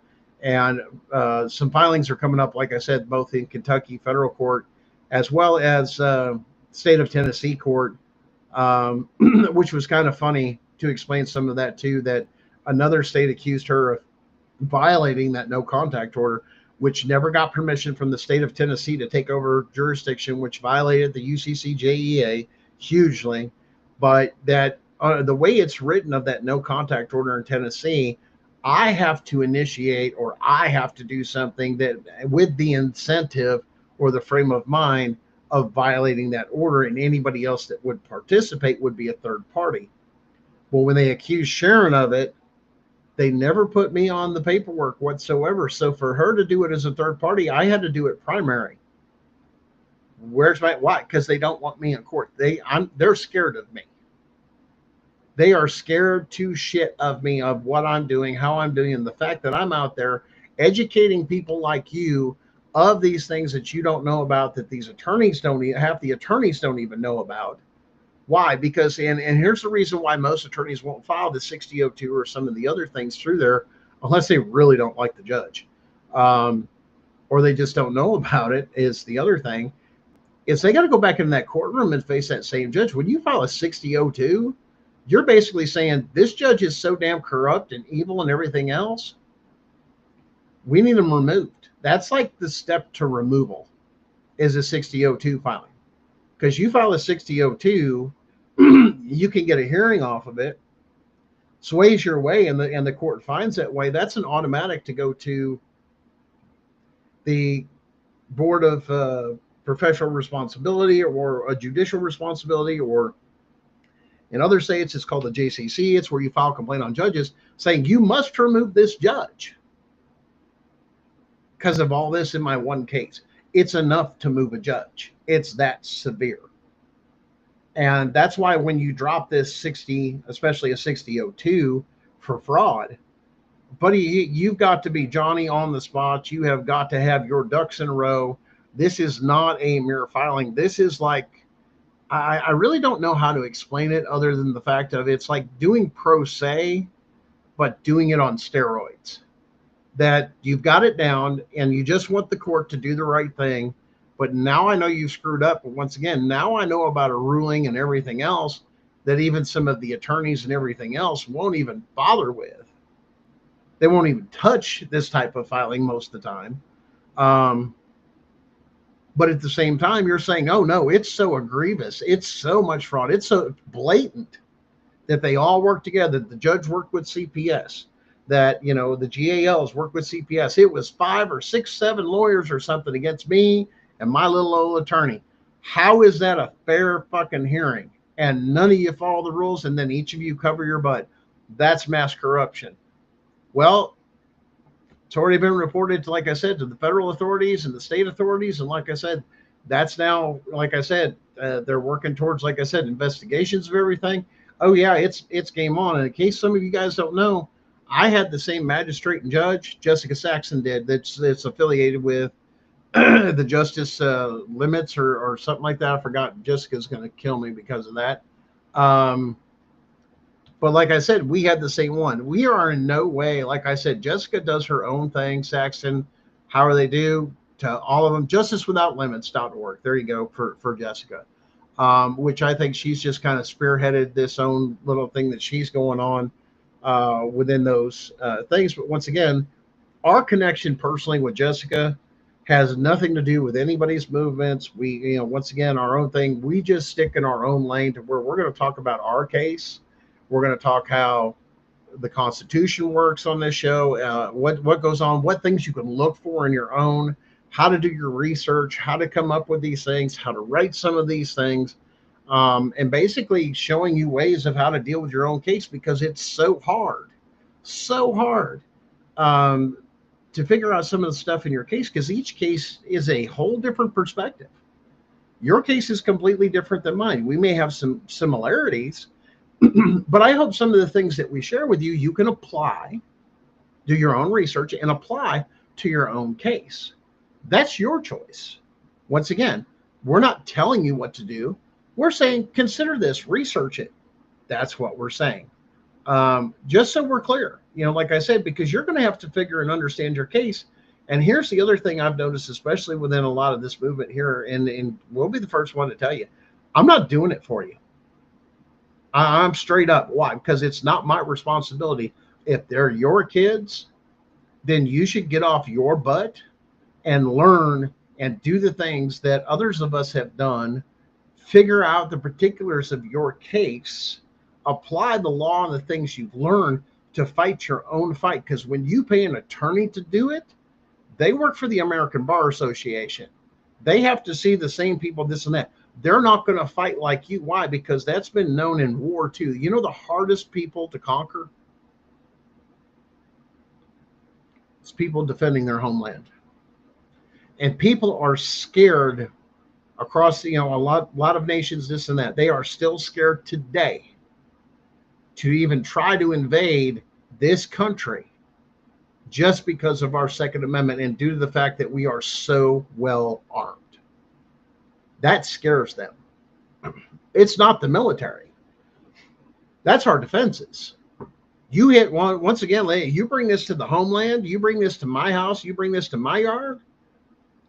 Let's be real clear, and this goes for just, you know, I'm going to say this because for a majority of veterans, a majority of other people that'll stand this thing, there are no rules of engagement. You come to my house and bring that shit to my place. It's all out war. You have declared war, not against just the Constitution with these filings. You've called me out to go to war, and I'm going to give you war. But once again, I think a couple of conversations, once again, as the Marine Corps turns around and says, the only fair fight is the one that you win. You know, you don't play by what's fair, you play to win. I'm not here to say what was fair and what was equal. It's who won. And understand the mentality that we have within this country. And some of you guys that are out there that are military, former military, so on, so you'll appreciate this, and I'm sure you've heard about it. We're the only country in the entire world to ever be investigated. Ever be investigated. I believe it, if I remember right, I do believe it was the Marine Corps, for getting too many headshots. We were too good at killing. We were too good of marksmen not to hit their bulletproof vests, not to do this, not to do that, but literally popping headshots. We had so many confirmed headshots in one engagement. They thought that they were doing something illegal. It's like, nope, they just popped up their head and we took it off. They were shooting at us. We were well within the rules of engagement in war, but they literally went under investigation for being a marksman, for killing that many people, record number in one engagement. That's the power we have as Americans have. We can get so obsessed with something that we just sink our teeth into it. We're not going to let it go, but we're going to be so good at it. You don't ever want to mess with us again. What was that say to other countries? Our basic infantry is so skilled. They're taking sniper shots against the enemy. And we've got this many. Go look up the story. It'll blow your mind. It's all good, Michelle. Listen, there's a lot of things. Once again, the power of subpoena, they can't tell you no. They have to give it to you. But you got, once again, like we've always told you, fight in the right court, fight before the right judge. A Rule 60 hearing is extremely powerful. It's where you can do void ab initio would take full effect.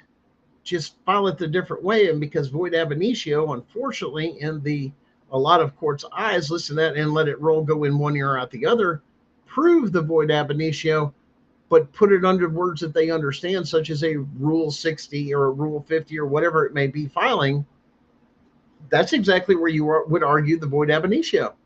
Very much so, even without calling it that. You're proving it, but you're very detailed in that filing of saying, had you all had just followed your policies, procedures, rules of evidence, the Constitution, this and that, ain't no way in hell I should have even, been found guilty. Number two, I should have never been in damn court because you committed these acts. And here's the other thing. We're pointing out the fact where you should have picked it up on, Judge, and use that constitutional lens, because had you had done that with everything the state handed over as evidence, you should have had some questions and you should have done your due diligence to protect my constitutional rights and the children. Because now there's federal case law on the record. You committed a crime. And you did it so egregiously, you knew exactly what the hell you were doing. This is a powerful, powerful, powerful tool. I can't even begin to tell you, when we stumbled across it, we were looking at some of the things, how do we get it not just overturned? What if we want to void it? And we went towards the word void. It brought up Rule 60. And we began to research this, and then we began to put this together. And this guy, yeah, we have enough for absolutely a Rule 6002. This subsection, this subject, once again, look at it, read it for yourself, see how the shoe fits. But we'll call it Cinderella syndrome. Okay? To the ball. The shoe fits, right? If what we teach you in the shoe fits, use it to the best of your ability. You're welcome. We're like a shoe store salesman. We got tons of name brand Nike. We've got Reebok. We've got New Balance. We've got this. We got Asics. We got this. We got this. We got the best of the best all through this little store that we're trying to teach you and say, here, try this shoe on. Here, try this shoe on. Here, try this shoe on. Does the shoe fit for your case? Then use it. But you can have multiple pairs of shoes too. You may fit in the Nikes that work great for basketball, but when you're cross training or you're doing some of the training and weightlifting this day, you may find that Reeboks are more comfortable. They fit your foot better. You got to use the right shoe for the right, you know what I'm saying? For the right track, for the right purpose. It's the same thing with your filings. Find the stuff that fits for your case. And hello, Dallas. Good to see you, buddy.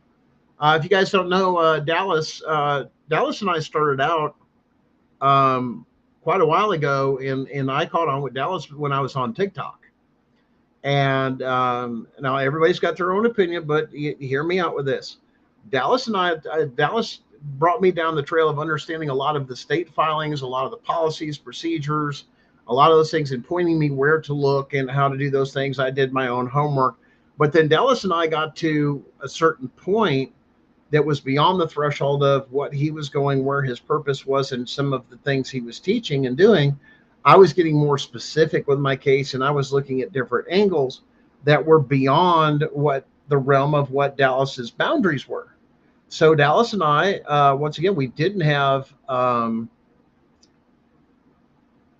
like I said, a falling out, or there was nothing wrong with this and that. It was just we outgrew each other, and he had his purpose, I had my purpose. And also understand this, especially with dealing with shows like mine and some of the others, somebody may only get you so far down the road, and they're there in your life for just a season. We need to understand that. And sometimes I truly believe the creator will bring the right people in your life if things are right, lined up with your creator, not religion, anything else of this and that. I'm talking about old school everything. And so most of you understand what's about organized religion. Me personally, I don't believe in it. I don't believe it's taught. I don't believe Yeshua, which is the proper Hebrew name that people call Jesus, specifically said, there is now no more Jew, there is no more Gentile, there is no more man, there is no woman, there is no special God's chosen people, anything else. All of that was wiped away, and everybody is on the same level. And that's by that teaching and teaching alone. And it specifically said, learn of me and learn of my ways, not of all these other people that had nothing to do with him, that were deal with nothing but church and church organization, religion. Well, if you want to choose that, that's fine. That's your thing. Me, myself, there are higher levels of saying also, you now no longer have a teacher, a preacher, or anything else like that. That doesn't exist anymore. Why? Because now you're given the paraclete. I leave, the paraclete must come. That gives it a supernatural sense to me. Those are my personal beliefs. So now everybody says, well, what about gathering yourself? Well, that's easy. I'm gathered here with you under a single purpose. All of you guys watching this show, even watching the show later, we're here to come together on common ground. And that is the end of CPS. But like I said, when it came down to that, Dallas and I, like I said, we still kept in touch. We had some other people that have come and gone that we just, like I said, we sifted, and they were just bad people. Just bad people. In other words, they had underlining objectives. They wanted money. They wanted this. They wanted that. Several different methods of this. And understand, yes, there are some that offer a paid advocacy. There's nothing wrong with that. Once again, and there are certifications to get. But when people are doing those without the proper credentials and some of the other things, like I said, to where they back it up saying, no, I'm actually able to do this. I'm trained to do this. I have certification to do this, instead of Joe Smo off of the thing, or people that turn around and, oh, well, I'm an advocate and I've got no certification, no credentials. And how I got my kids back was cooperating with CPS. And now I'm going out there and publishing to everybody out there that this is the way to get your kids and keep your kids in this. And that's by abiding with corrupt orders, unconstitutional orders. And I'm sorry, I won't do that. I won't do that for my children. I would much rather see my children see me stand for what is right, what is true. Having, as we discussed earlier in the show, true honor. This is why I can't address a court until they've proven to me that you do have honor. Show me you have honor. As far as the previous case that I went through with here in Blount County, Tennessee, with both Jason Bedingfield as the magistrate and Tammy Harrington as the judge, and I'm calling them out by name because I don't care. Once again, I already got a death penalty. I got nothing to lose. You're not going to scare me with something. I'm already looking death down the barrel of a gun. Somebody's already got a gun pointed to basically my head because of it, and it ain't you. You don't scare or intimidate me. Why? Because I see you for what you are, a public servant, elected or appointed. You still have to abide. And when you didn't, you wanted war. Well, now you've got war, and now you've got full exposure. And will this be with Blount County, Tennessee? I guess we're going to find out, because here's the other part that goes with once this case is. Sheriff's Department failed to investigate the crime or even take a report. City of Maryville Police Department even refused to take a report or to constitute the crime, to even investigate the crime. I even went to a state. I have correspondence between myself and a former a state congressman from my district, and reported the crime. At least enough, he was able to call the district attorney and tell him to investigate the crime. What did the dirty district attorney take and do here in Blount County? Buried the crime, and so did his office. Why? Because he shoved it off to somebody else and their head investigator. Oh, we're going to do that. And then the scheduled appointment me and my wife had, they canceled and never called us back. Courts don't have integrity. That's why I can't address somebody as your honor. We've talked about that. We are to have honor, integrity, and respect. If you have people that are sitting on these benches or in these positions that don't have honor, integrity, and respect, and only worship the dollar, the money, their bank accounts, and what they can get, that's a huge problem. That's a conflict of interest, because now it's not in the interest of the people. You shouldn't be sitting on that bench. But we have got to know how to take these judges out. Besides going to the ABA, you have another judge that's of the higher court or the Supreme Court come down, hear your case, and it skips all the bullshit of saying, here, I've made it so blatantly clear they violated everything, and it's all on the record, or it's not even, here's the other thing, it's not even on the record. It's omitted. There it is. You got to know where to fight. But guys, look at that, research that Rule 60. And once again, it's different in every state. Research that Rule 60 and whatever it is for your state, and see how it applies to your case.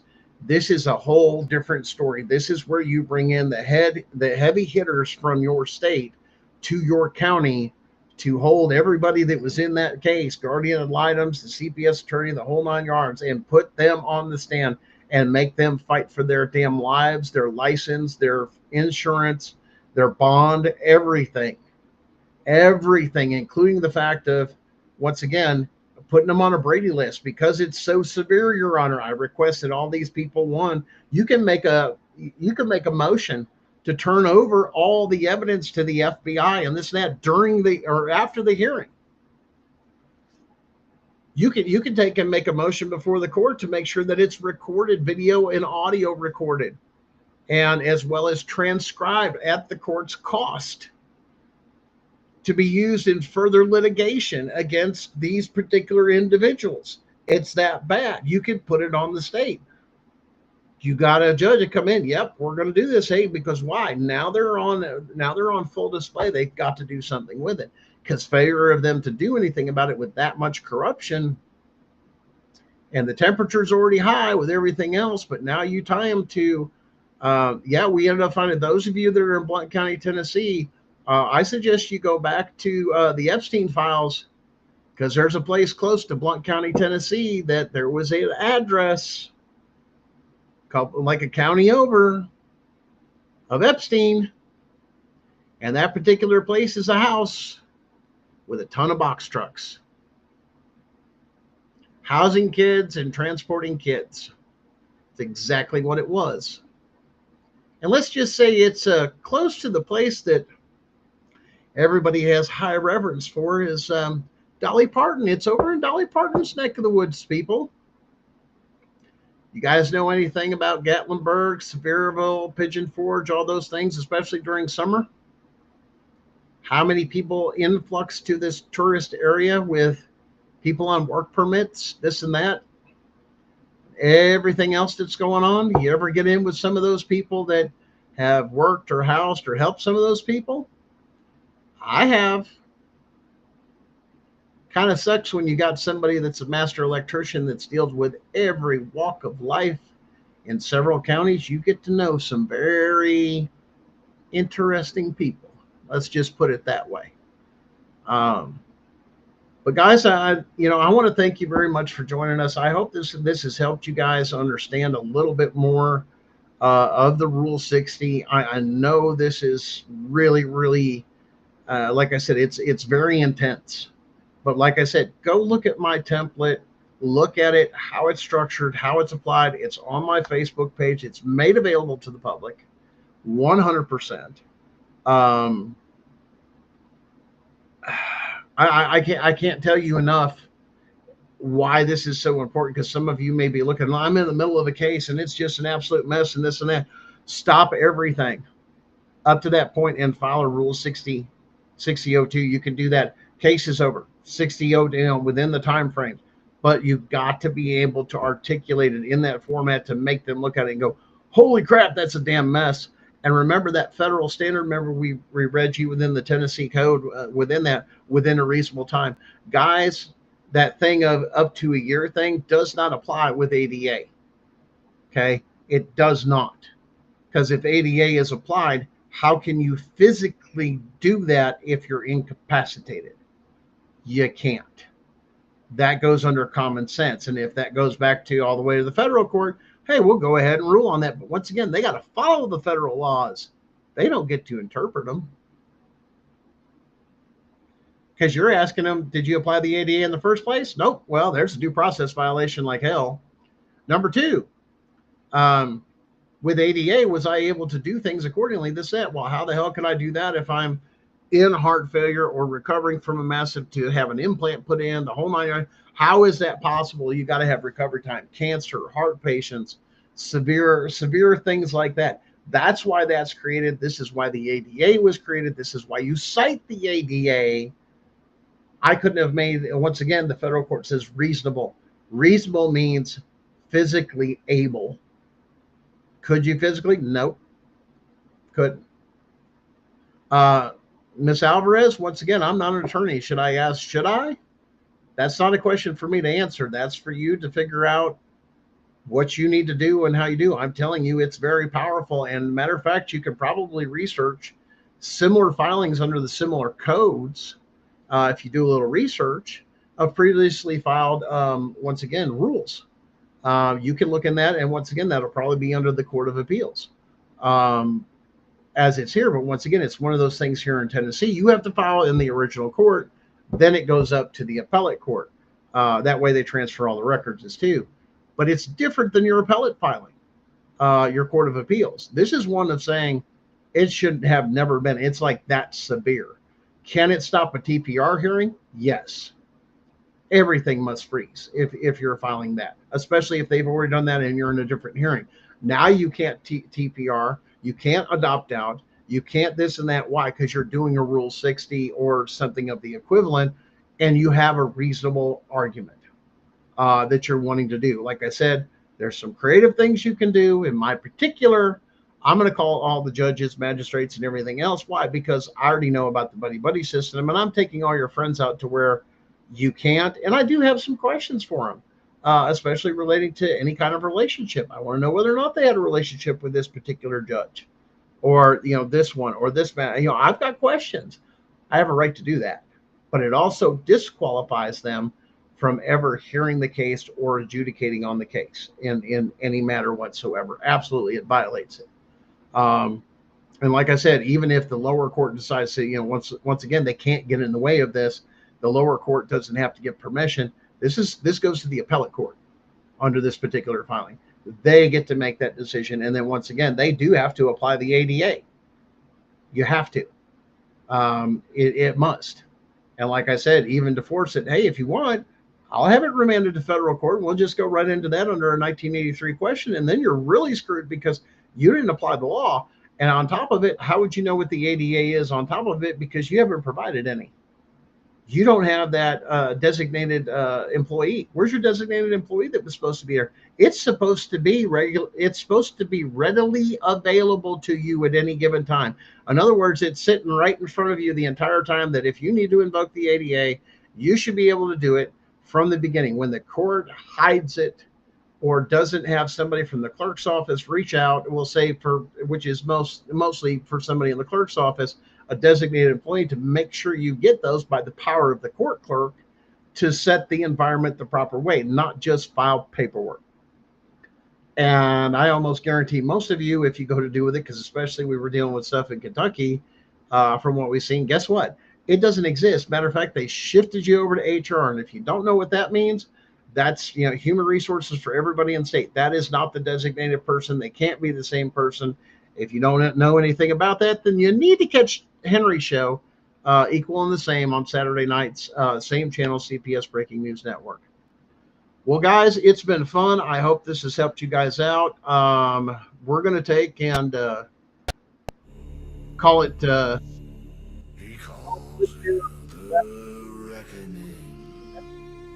don't forget to follow us. Like I said, we've got some additional filings I've got to get in, and some amended versions of some things, more evidence to put on.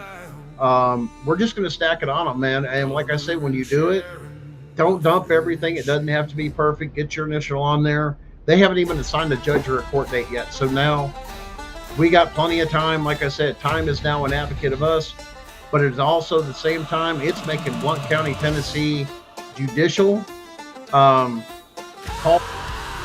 including the fact of all the judges that took in Blount County that had signed a thing saying that no recording devices, cell phones, or anything else is allowed in the courtroom. Well, guess what? I had evidence on my phone. And you know where my phone was sitting during my trial? In my truck, because didn't have the availability of all evidence I needed to defend myself because of an unconstitutional order saying I couldn't bring it in without a judge's permission. You never need a judge's permission to bring evidence in. That puts down and proves everything that now that entire courthouse has been unconstitutional since that has been posted, and you have violated the fact of anybody that goes in there doesn't have the ability to defend themselves to the best of their ability because you have delegated certain things that may or may not have evidence on it, saying you just can't. That's an illegal order. That's an unconstitutional order, and it's a violation of due process for anybody that walks in that courtroom. That's why they want me. That's why they want to come after me. That's why they want to attack me. That's why they're so hardcore against me. Why? We have enough to tear down CPS, especially in Tennessee, and we're working on Kentucky at the same time.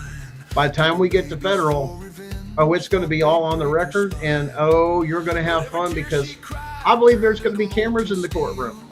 I really do. And then we, the people, can now call out everybody on top of it because we have connections to Epstein and the whole 9 yards with our CPS.